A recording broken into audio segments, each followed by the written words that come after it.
song I ever learned to play by ear. I just had a good life. Mm-hmm. Can't tell you what a good life I've had. I enjoyed my childhood. I enjoyed being married. I enjoyed being widowed. I enjoyed being married. And I'm enjoying being widowed. My mother used to say, enjoy me while you have me.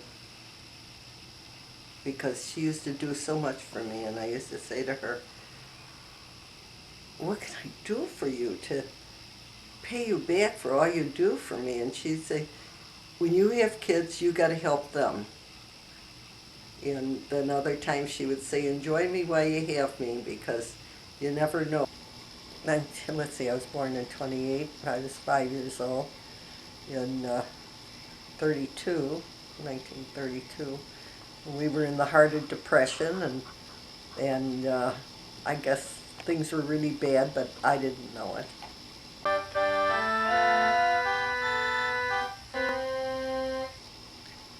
My girlfriend Fran, her father used to buy her a good humor, which was a nickel at that time at night, and I used to wish, boy, I wish I could get a good humor. And one time he bought me one, but I mean, we couldn't afford a good humor. I mean, I knew not to even ask. I was born in 1928 and the crash was in 29, and my mother when I was born, we lived at 2191 DeKalb Street. We lived upstairs from Aunt Lilac and Aunt Teresa and them. That's where my mother and father and brother lived at that time.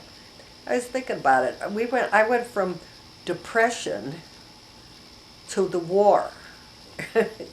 Because by the time I got to 8th grade, the World War II had broke out, and then I went off through high school during the war, and we were rationed for everything, you know. When my mother told the story, and I think you've heard this story before, but when she was about 16, her girlfriend was going out on a date, and she said she wanted my mother to go along on the date to meet this nice guy, and my mother didn't want, well, she finally went with her. And they went to the show and was with my father, and she said they came out of the show and he whistled for a cab, and the cab didn't stop, and he pulled the gun out and shot at them. My mother said she shook all over. She said the next day the girl said to her, how did you like my friend's friend? And my mother said, I wouldn't go with him if he's the last guy in the world. And that was the end of it. She didn't see him until she was 18. Finally, he pursued her enough that he convinced her to go out with him again, and she said he was real nice. He was so proud of my brother, and my brother was so good looking, and I was not that good looking. In fact, my mother said my brother was so good looking that when I was born, people came to see me, and she said she used to tell him I was sleeping because she because I wasn't pretty like my brother was pretty. It's amusing to me.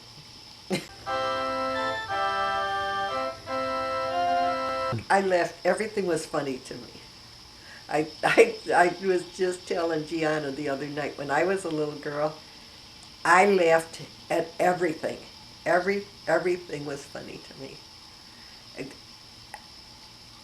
And Fran was the same way. We just grew up laughing when Milton Berle came on in the morning.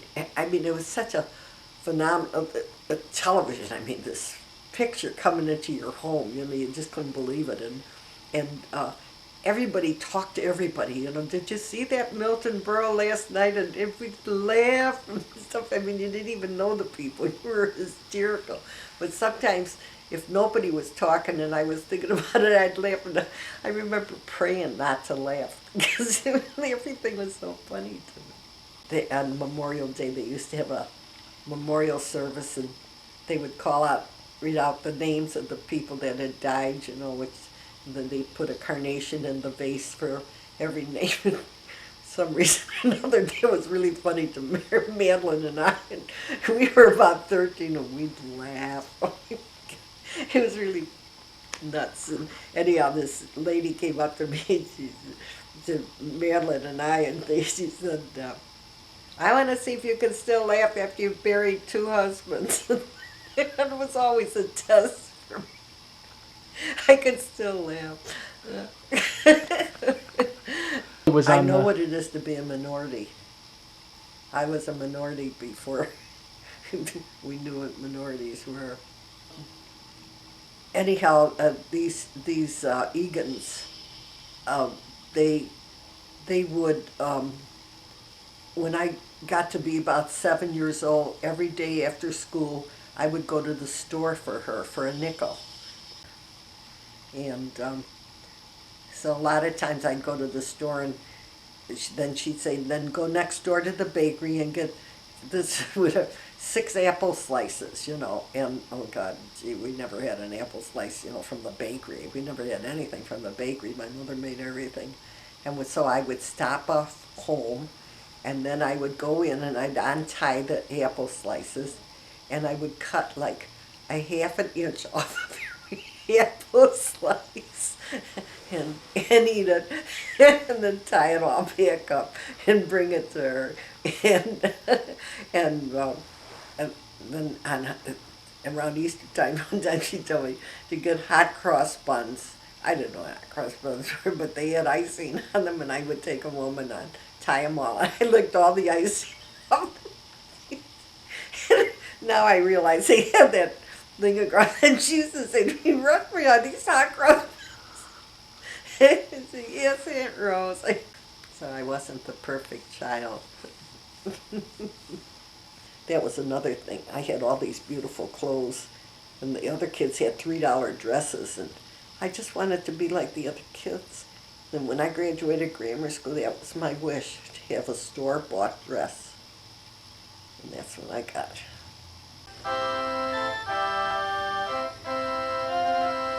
I don't think you could find a person that could say anything bad about my mother. She helped everybody. She helped everybody, and she always had a smile. Every time she came, all her life, she came almost every day of my married life to my house, and she always came in with a smile. So I don't know anything about the families in Italy. Okay. Nancy knows more than I do because my mother, she was interested in that. My mother would tell her, where I was never interested in it. I never wanted to. I'd go to. They lived, on DeKalb Street there, and we go every Sunday for spaghetti. And the kids that I played with, like Angeline and Nanette, and stuff, they all had like a little accent, and I didn't want any part of that. I mean, because I lived in that Irish neighborhood over there, and I didn't want to learn to talk Italian or anything, which now there's not too many things I'm sorry for in my life, but I'm sorry I didn't learn to talk Italian. We had a good time. I couldn't wait to get out of school to go to work. I loved work. And I worked after school. I worked 9 hours a day in the summer for 50 cents an hour. We used to work. It was wonderful. I loved it. Well, I don't know if you could ever really understand another person's life. I mean, everybody's emotions are different, and everybody's things like, death. I mean, some people take it one way and some take it another way, Everybody's different.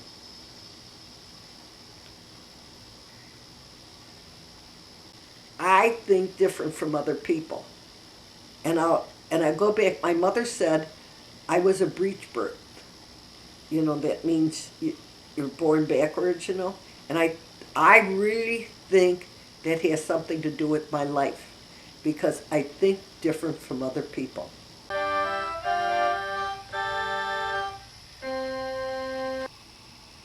He was so cute. He was so cute. He was so cute. But he really had a good sense of humor.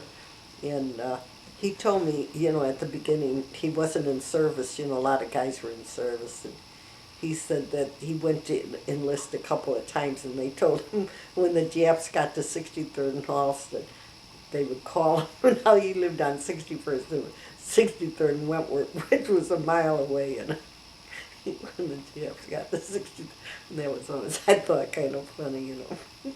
And then and he took me to meet her, and he said, dumb as men are so dumb, he said, oh, my mother loved you. He said, if you didn't have such a big nose, you'd be pretty. No. Oh, he was good. You see, we had a common enemy, his health. That was the common enemy.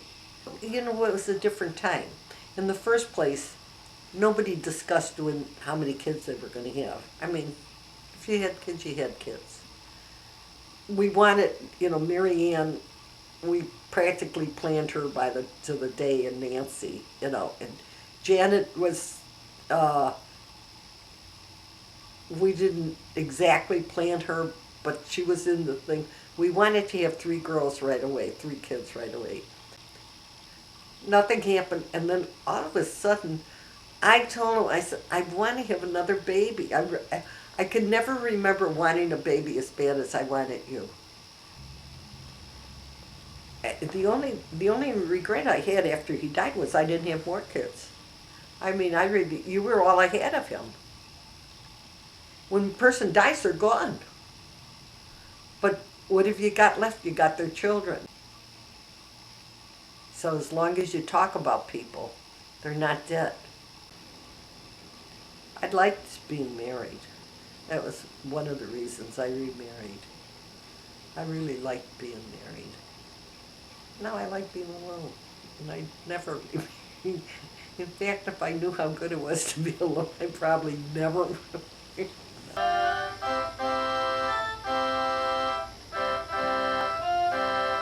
always think of Eddie and Don. Eddie will say, you have her last, you take her. And Don will say, no, you had her first, you take her. Nobody will want me. Never went out with anybody. Don's the only one I ever went out with. So how'd that happen? Then you did end up. Remind me of it. Don had nice ways. Don had nice ways about him. He had that little refinement like Eddie had. See, I didn't have that. I don't have that refinement. Eddie had it, but Don had it too. Yeah, Don had nice ways. One night I was dancing, and he talked about getting married, I said, no, I'm never getting married, never going to get married. And so, and he kept, he was a salesman. I think he used his sales ability. And he said to me, now you tried it this way.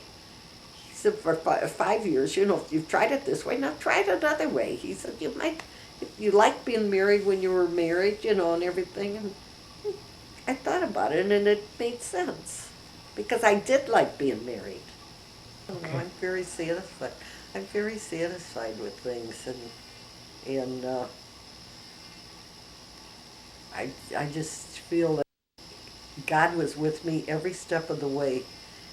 That you all turned out good, and you're all good people, and everything. And and people say to me, "Oh, it had to do with you." I mean, I hate that when people give me credit, because I didn't do anything.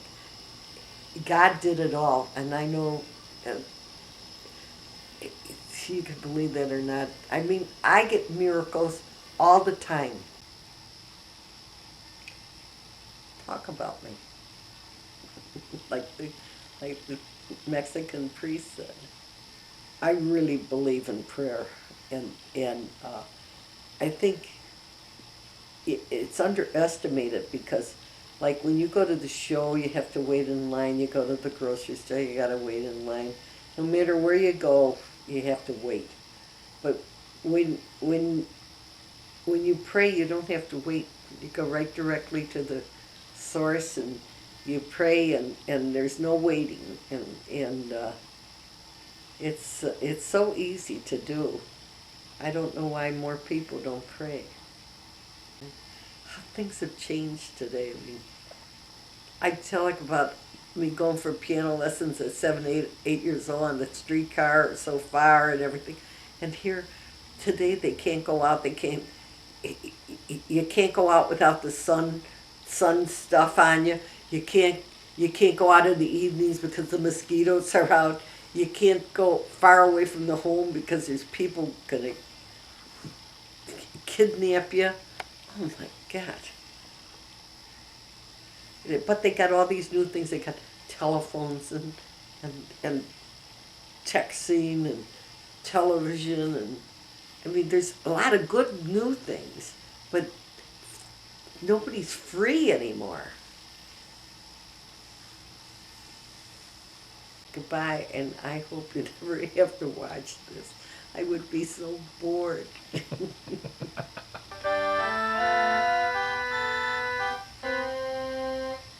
the first song I ever learned to play by ear.